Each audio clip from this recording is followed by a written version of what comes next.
ایک آیت نازل ہوئی اور آپ نے ہمیں وہ نئی نازل شدہ آیت پڑھ کر سنائی، اور وہ سورہ مائدہ کی آیت نمبر 55 تھی۔ اس آیت کے نزول پر کہ جسے آیہ ولایت کے نام سے جانا جاتا ہے، رسول خدا صلی اللہ علیہ وآلہ وسلم نے تکبیر کہی اور پھر ہم سے فرمایا کہ اٹھو اور چل کر دیکھیں کہ یہ صفات جو اللہ تعالی نے اس آیت میں بیان کی ہیں کس شخص میں پائی جاتی ہیں۔ پھر جب رسول اکرم صلی اللہ علیہ وآلہ وسلم مسجد الحرام میں داخل ہوئے تو ایک محتاج نظر آیا۔ آپ نے اس محتاج سے پوچھا کہ کہاں سے آ رہے ہو؟ اس نے کہا کہ اس نمازی شخص کے پاس سے آ رہا ہوں جس نے رکوع کی حالت میں اپنی انگوٹھی مجھے عطا کی ہے۔ رسول اللہ نے دوبارہ تکبیر کہی اور آگے بڑھے یہاں تک کہ حضرت علی علیہ السلام کے پاس پہنچ گئے۔ پھر آپ نے ان سے پوچھا، اے علی، آج تم پر کیا گزری؟ حضرت علی علیہ السلام نے اس محتاج شخص اور اسے انگوٹھی دینے کا واقعہ رسول اللہ صلی اللہ علیہ وآلہ وسلم کو سنایا۔ یہ واقعہ سن کر رسول اللہ نے تیسری بار تکبیر کہی۔ ناظرین، کچھ دوسرے مصادر میں اس آیت کے نزول کی جگہ مدینہ میں رسول اللہ کی مسجد یعنی مسجد نبوی بتائی گئی ہے۔ سید ابن طاؤس نقل کرتے ہیں کہ وہ انگوٹھی جسے امیر المومنین علی علیہ السلام نے نماز میں رکوع کی حالت میں فقیر کو بطور صدقہ دیا تھا اور جس کی شان میں آیت ولایت نازل ہوئی، وہ مکمل طور پر چاندی کی بنی ہوئی تھی۔ اس کی چاندی کا وزن 1 مسکال تھا اور اس پر یہ نقش کندہ تھا، الملک للہ، یعنی بادشاہی اللہ ہی کی ہے۔ ناظرین، فارسی زبان میں امام علی علیہ السلام کے اس انگوٹھی کو بطور زکوٰۃ سائل کو دینے کے عمل کو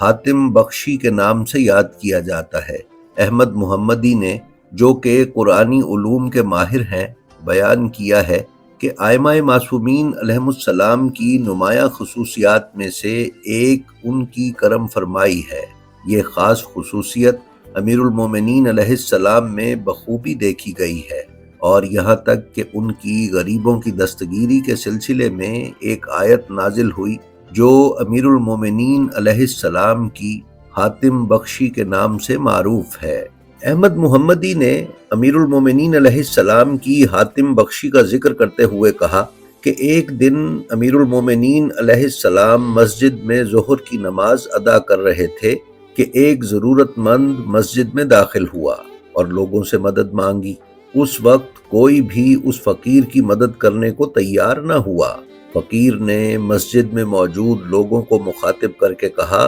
خدایا تو گواہ رہنا کہ میں نے تیرے بندوں سے تیرے گھر میں مدد مانگی اور کوئی بھی میری مدد کرنے کو تیار نہ ہوا۔ امیر المومنین علیہ السلام نے سجدے کی حالت میں اس کی آواز سنی اور اپنے دائیں ہاتھ کی چھنگلی کی جانب اشارہ کیا جس میں انگوٹھی تھی۔ فقیر نے امیر المومنین علیہ السلام کے ہاتھ سے انگوٹھی نکالی اور مسجد سے باہر چلا گیا۔ احمد محمدی نے اللہ تعالیٰ کی طرف سے امیر المومنین علیہ السلام کے ذریعے ضرورت مندوں کی مدد پر تاکید کا ذکر کرتے ہوئے کہا ہے کہ سورہ مائدہ کی آیت نمبر 55 یعنی آیہ ولایت میں اللہ تعالیٰ نے امیر المومنین علیہ السلام کی حاتم بخشی کی طرف اشارہ کرتے ہوئے فرمایا ہے کہ تمہارا سرپرست اور ولی صرف اللہ ہے، اس کا رسول ہے، اور وہ جو ایمان لاتے اور نماز قائم کرتے ہیں اور حالت رکوع میں زکوٰۃ دیتے ہیں۔ اس آیت میں امیر المومنین علیہ السلام کی ولایت اور جانشینی پر تاکید کی گئی ہے اور بندوں کو خدا کی رضا کی خاطر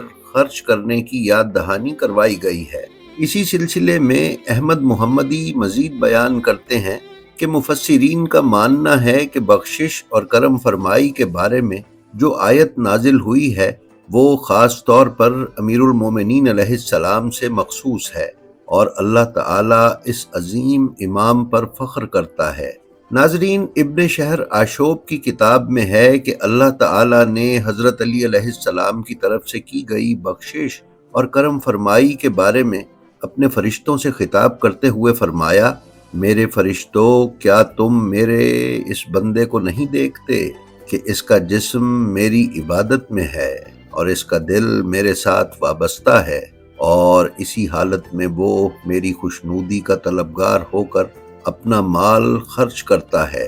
اور صدقہ دیتا ہے، میں تمہیں گواہ بناتا ہوں کہ میں اس سے اور اس کی اولاد سے راضی ہوں۔ ناظرین، احمد محمدی نے امیر المومنین علیہ السلام کی انگوٹھی کی قیمت کا ذکر کرتے ہوئے کہا کہ امام صادق علیہ السلام نے ایک روایت میں اس انگوٹھی کے بارے میں فرمایا ہے کہ جو امیر المومنین علیہ السلام نے فقیر کو عطا کی، کہ انگوٹھی کی چاندی کا وزن 4 مسقال تھا اور اس کے یاقوت کے نگینے کا وزن 5 مسقال تھا۔ احمد محمدی نے امیر المومنین علیہ السلام کی حاتم بخشی کے دن کے اعمال کا ذکر کرتے ہوئے کہا ہے کہ حاتم بخشی کے دن کے اعمال بھی وہی ہیں جو روز مباہلہ کے اعمال ہیں، جیسے کہ غسل کرنا، جو ظاہر کی پاکیزگی اور باطن کی صفائی کے لیے ہے۔ اسی طرح اس دن روزہ رکھنے کی بہت فضیلت ہے، اور 2 رکعت نماز پڑھنا جس کا وقت، کیفیت اور ثواب عید غدیر کے دن کی نماز کی طرح ہے۔ بعض صحابہ و تابعین جنہوں نے یہ واقعہ اور شان نزول نقل کیا ہے، ان میں امیر المومنین علی علیہ السلام، مقداد بن اسود کندی، عمار بن یاسر، عبداللہ بن عباس، ابو ذر غفاری، جابر بن عبداللہ انصاری، ابو رافع، انس بن مالک، عبداللہ بن سلام، حسان بن ثابت، محمد بن حنفیہ،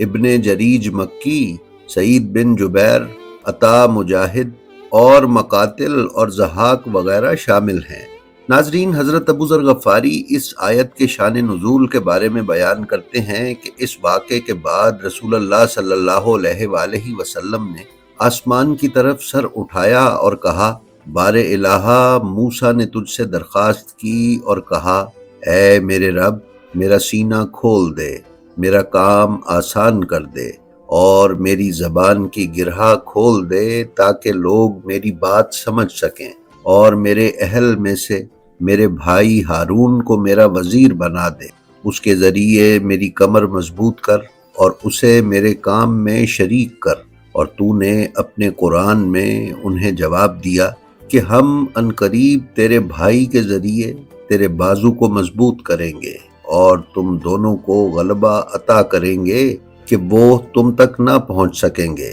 تم اور تمہارے پیروکار ہی غالب رہو گے۔ اے پروردگارہ، میں محمد تیرا نبی اور برگزیدہ ہوں، میرا سینہ کھول دے، میرا کام آسان کر دے اور میرے اہل بیت میں سے میرے بھائی علی کو میرا وزیر بنا اور اس کے ذریعے میری کمر مضبوط کر۔ ناظرین، جناب ابو ذر غفاری کہتے ہیں کہ رسول اللہ صلی اللہ علیہ وآلہ وسلم کی دعا ابھی ختم نہیں ہوئی تھی کہ جبرائیل امین اللہ تعالیٰ کی طرف سے نازل ہوئے اور عرض کیا، اے محمد پڑھیے۔ آپ نے فرمایا، کیا پڑھوں؟ جبرائیل نے رسول اللہ کو آیت ولایت پڑھنے کا کہا۔ بعض منابع میں ہے کہ جب حضرت امیر المومنین علیہ السلام نے سائل کو اپنی انگوٹھی بطور صدقہ دی تو حسان بن ثابت نے اس موقع پر یہ اشعار کہے، اے علی، آپ وہ ہیں جس نے رکوع کی حالت میں زکوٰۃ دی، آپ پر میری جان قربان، اے بہترین رکوع کرنے والے، آپ نے اپنی بابرکت انگوٹھی عطا کی، اے بہترین سردار، اے بہترین خریدار، اے بہترین بیچنے والے۔ اسی کے جواب میں اللہ نے آپ کے بارے میں بہترین ولایت کا حکم نازل کیا اور اسے اپنے دین کے محکم قوانین میں بیان فرمایا۔ جی تو ناظرین، یہ تھی ہماری آج کی ویڈیو۔ ہمیں امید ہے یہ آپ کو پسند آئی ہوگی۔ آپ سے درخواست ہے کہ ہمارے چینلز کو سبسکرائب کر لیں اور ہماری جو ویڈیو آپ کو پسند آئے اس کا لنک اپنے حلقہ احباب میں شیئر کر کے علوم محمد و آل محمد علیہ السلام کی ترویج و اشاعت میں ہمارے حصے دار بنیں۔ آپ اپنا اور اپنے متعلقین کا بے حد خیال رکھیں اور خلق خدا میں آسانیاں تقسیم کرتے رہیں۔ خدا آپ کا حامی و ناصر ہو۔ السلام علیکم۔